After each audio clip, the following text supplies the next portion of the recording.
A cikin wannan tashar ina taimakon mutane akan yadda za su ci nasara a rayuwa, da yadda kuma za su cika duk wani buri da suke da shi, hatta wasu abubuwa da manyan mutane suke ɓoye muku to duk za ku san da wannan a wannan tashar. Da shawarwari akan yadda za ku bunƙasa sha'anin ilimi da kasuwanci, da haka nake cewa ku danna subscribe.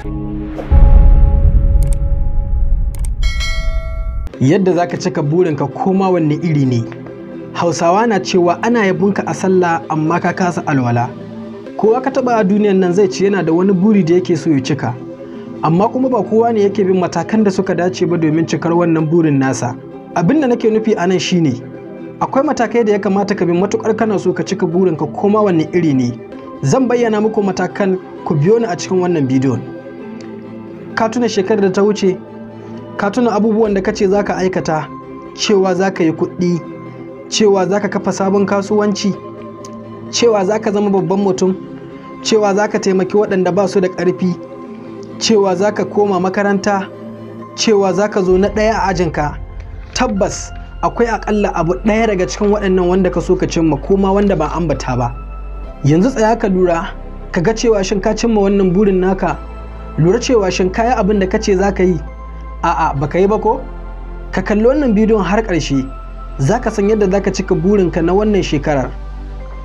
Abu mai sauƙi ne yin magana, amma abin da yake da amfani shine ba wai cewa zan cika buri kaza bane, a'a. Sai dai hanyoyin da zaka bi ka cika wannan burin shine mafi amfani.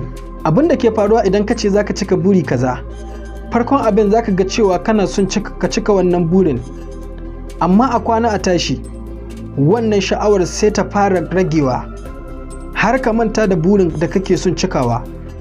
Duk wannan saboda abu guda, rashin sanin me yasa kake son cika wannan burin naka. Baka bashi muhimmanci ba, baka san me yasa kake son cika wannan burin ba. Duk wani buri da kake son cikawa koma wanne iri ne, ba sabuwar shekara ce za ta saka cimma wannan burin naka ba. Kai ne za ka yi ɗaukar wannan hukunci, domin kai ne ka fi kowa sanin abin da kake so ka cimma. Ba wani abu da ba za a iya yi ba, sai dai rashin mai da hankali wa wannan abin ne yasa ake ganin cewa ba za a iya ba.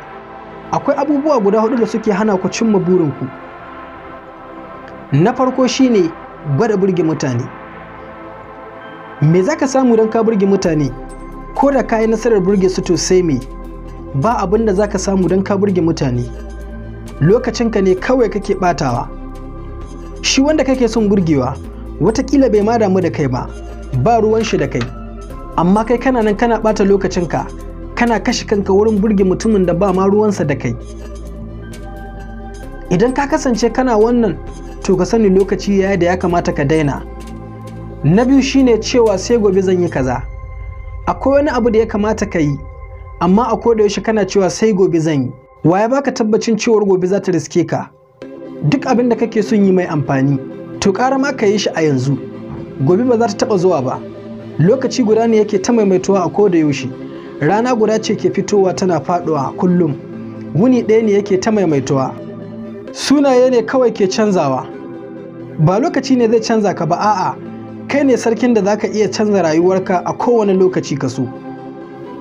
Abu na uku shine yin tunanin abubuwan da suka faru a baya.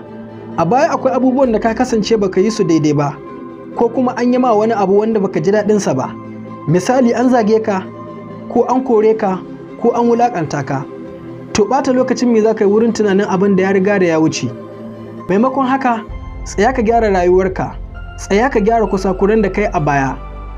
Mayar da tunaninka akan abubuwan da suka faru a baya ba shi bane zai sa rayuwarka ta canza, bai da ma wani tasiri. Yi amfani da yanzu wajen canza rayuwarka. Abu na 4 shine gwada yin komai daidai. A cikin 'yan adam ba wanda daidai, kowa na da tashi matsala, kowa da kuskurensa. Idan ka gwada yin komai daidai, to fa za a tafi a barka a baya. Kuma in aka auna aikin ka da na waɗanda suka yi saurin gamawa, ba wani bambanci tsakaninka da su. Komai za ka yi a cikin rayuwa, gwada yin iya gwargwadonka. Muna baya a cikin abubuwa da dama. Yanzu lokaci ya da ya kamata mu canza komai da kanmu. Matuƙar muna raye, za mu iya yin komai da kanmu. Ku yaɗa wannan bidiyon ta ko'ina har ya kasance duka Hausawan duniya sun kalle shi. Na bar ku lafiya.